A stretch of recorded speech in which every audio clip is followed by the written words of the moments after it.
Hello, my name is Diego Arguedas Ortiz. I'm a climate journalist from Costa Rica, and I'm here to talk about how climate journalism can lead the way and show where to start and put energy in this crisis we're living. Now, this whole series is based on the premise that we want to rally viewers and listeners to join the collective movement, climate justice. In this moment in time, this movement and joining this movement is urgent, is necessary, but I think it's a very difficult thing to do. I'm not saying it shouldn't be done, or especially that it cannot be done. But in a year of rising heat, political unrest, open wars, and rising prices, it is unclear how one would even start doing that. But it must be done, right? So I'm here to put forward a way to do it, grounded on my understanding of climate hope, which is informed in turn by the work of so many others. And I'll use climate journalism as a case study, offering what I expect are ideas for others to find their space in this movement. Now, let me elaborate on this is really hard part. A few weeks ago, in May of 2024, the Guardian newspaper in the UK published a special about our climate futures. The paper talked to about like 400 scientists and asked them how they thought temperatures would rise. Most of them said we are likely to overshoot this range, about 1.5 in our targets. You might have seen this study. But I want to focus on something else, because The Guardian also interviewed some of the scientists and chatted with them for a while. And one of them was Mexican scientist Ruth Cerezo Mota. And she used this phrase: sometimes it is almost impossible not to feel hopeless and broken. For Ruth, it clicked at a meeting in Singapore. There, experts spell out the connection between rising global temperatures and heat wave, fires, storms, and floods hurting people, not just in the future, but now. And she got depressed, no figure. And that was, she says, a dark moment in her life. Now, from her phrase, most people have focused on the very graphical image of being hopeless and broken, including The Guardian. They used it in a headline. And I get it. Look, I've been working as a climate journalist for the past 10 years. And for the past 2.5, I've been running the Oxford Climate Journalism Network, a community in which reporters from all over the world, hundreds of them, come to learn about climate change and to share their experiences. And I hear similar things from them. Journalism is not having a good time lately. Our outlets are losing money, often because they're owned by companies who don't know how to do with them. Friends are losing jobs, we're losing our jobs. There are less resources to do investigations, and there's pressure from politicians that don't want us to work on. And for people covering climate change, you take all of the above and you add the pressure of covering what seems to be the end of the world. This is exhausting, and I get Ruth, and I hear this from people all over the world in our community. And yet, when I went back to this phrase from Ruth for this lecture, something caught my eye. She didn't say it was impossible not to feel hopeless and broken. She said it was almost impossible. Now, you might say I'm splitting hairs, that I'm trying to find meaning something beyond her words, that I'm just trying to find this tiny caveat, a minuscule gap, right, between impossible and almost impossible. Maybe, but I think there's a real difference between those ideas, between impossible and almost impossible. And the work of Ruth and hundreds of scientists interviewed by The Guardian and reporters all over the world in the network and people out there working on climate topic and other fields as well explain how. If you can't help but feeling hopeless and broken in the place of climate change or any other topic, you simply wouldn't do anything. You wouldn't try to go to stop the fire. You would likely freeze. Now, this is not what's happening here. Scientists like Ruth are actually fighting tooth and nail for policymakers to listen to the facts. She literally said to The Guardian, we keep doing it because we have to do it. So the powerful cannot say that they didn't know. They're battling, and even as they say that the world is on a path of denial and self-destruction, they are keeping at it, pushing their part of the cart. And here I want to stop and talk about what I think is happening in this gap between impossible and almost impossible.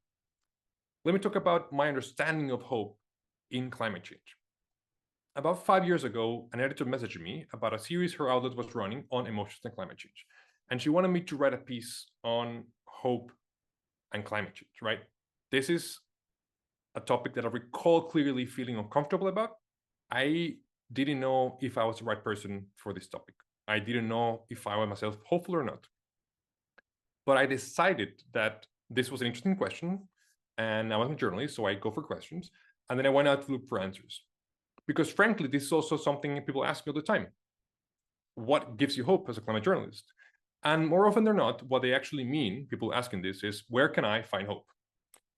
And when I went out to talk with people about this, a resounding response was, you find hope within yourself.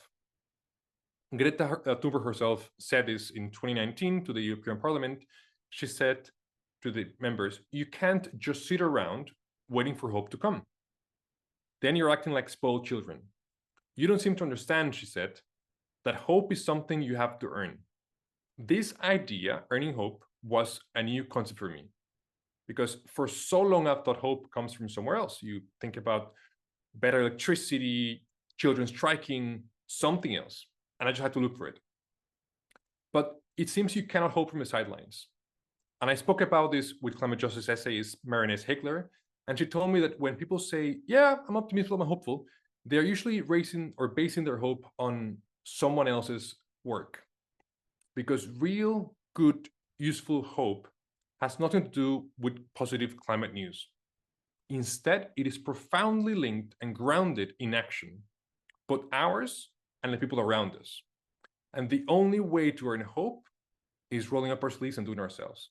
Hope is driven by our actions, but our actual tackling of things ahead of us. And this is literally how scientists, psychologists, and sociologists understand hope.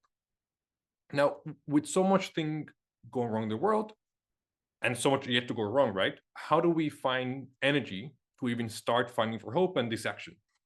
Another person I talked to was psychologist Per Espen Stoknes from Norway, and he suggested that you don't ground your actions and your hopes on the promises of a happy ending, right? This is just beyond our control. We can't control that. But we conceal our hopes, he says, in our values, in what we believe is right and needed. And this view of grounded hope embraces that unknown and accept that uncertainty is part of the process. And he says you can be pessimistic this way and yet full of hope, which is a mix I like. You can just think things can go wrong, really wrong, but I still think this is right for me to tackle this and go for this. And yet someone else I talked to, the philosopher Victoria McGee, she gave me another layer. She says, hope is action, right? Action is based on values, okay? But then she says, communities support everything. And she argued that in our increasingly individualistic societies, right, working in groups and communities is the only way forward. That is the only way to create a resilient path ahead. And this is important because there's so many ways to feel lonely if you're not really feeling part of something.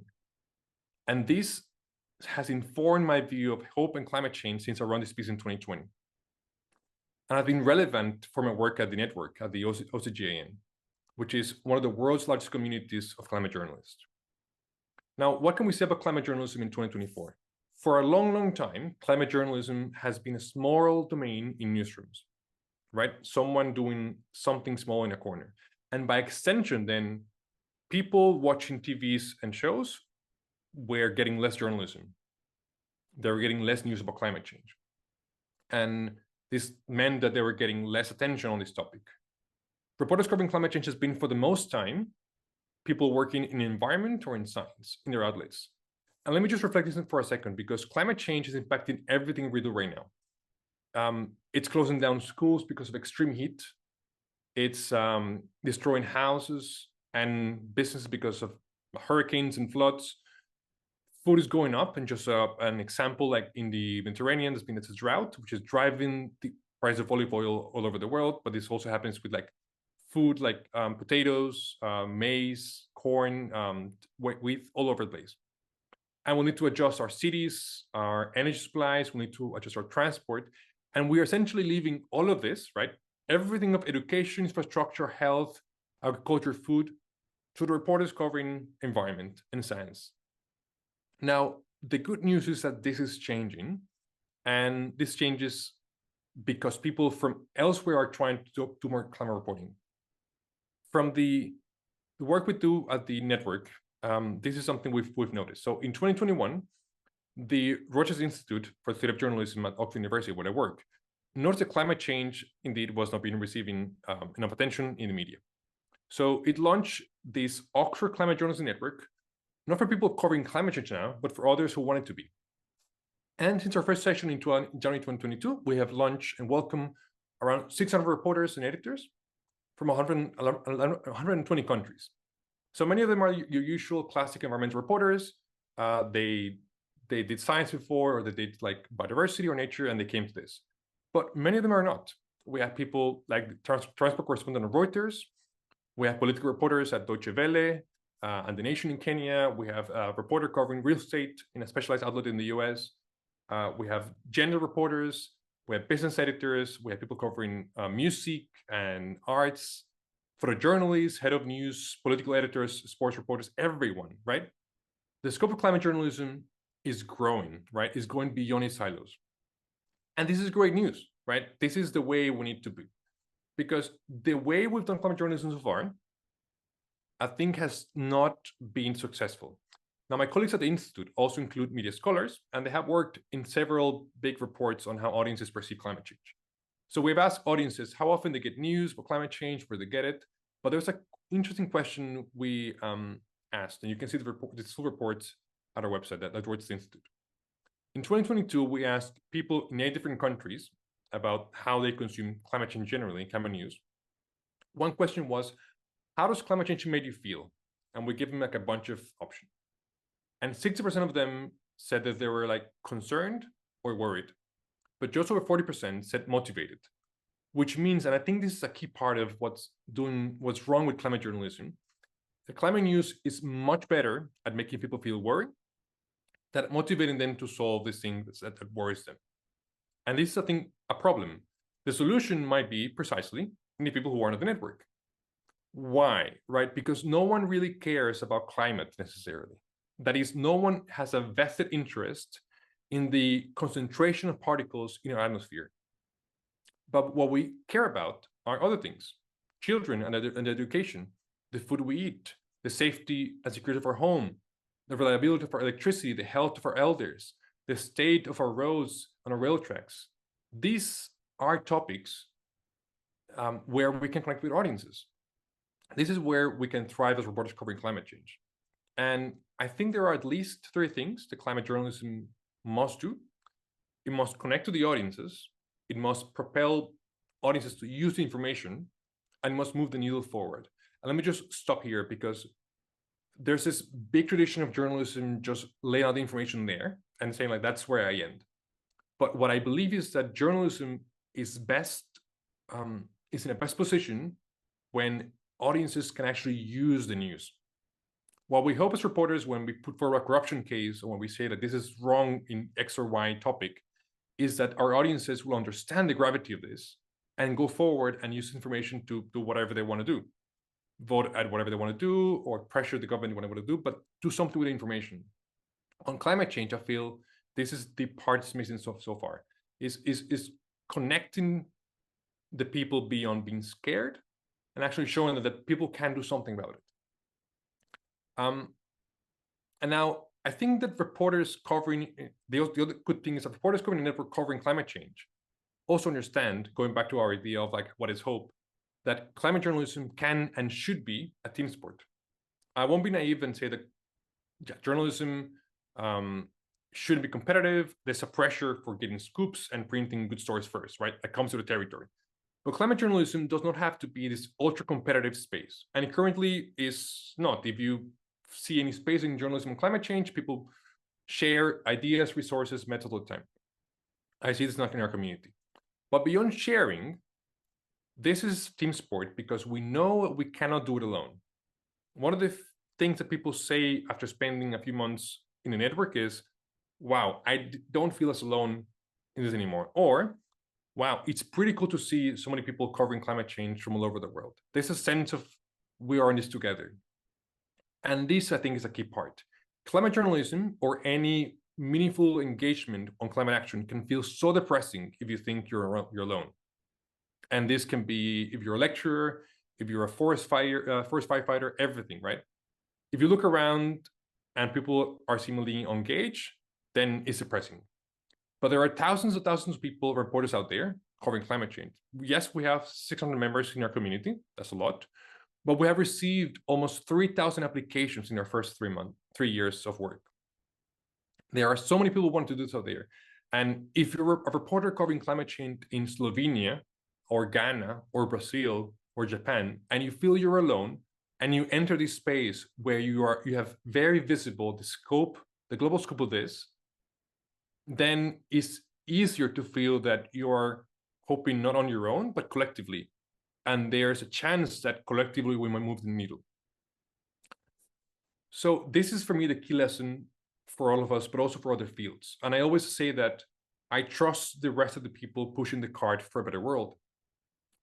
So what I mean by this, for a world in which democracies get the healthy journalism they deserve, I know there's people working on press freedom and working really hard on that.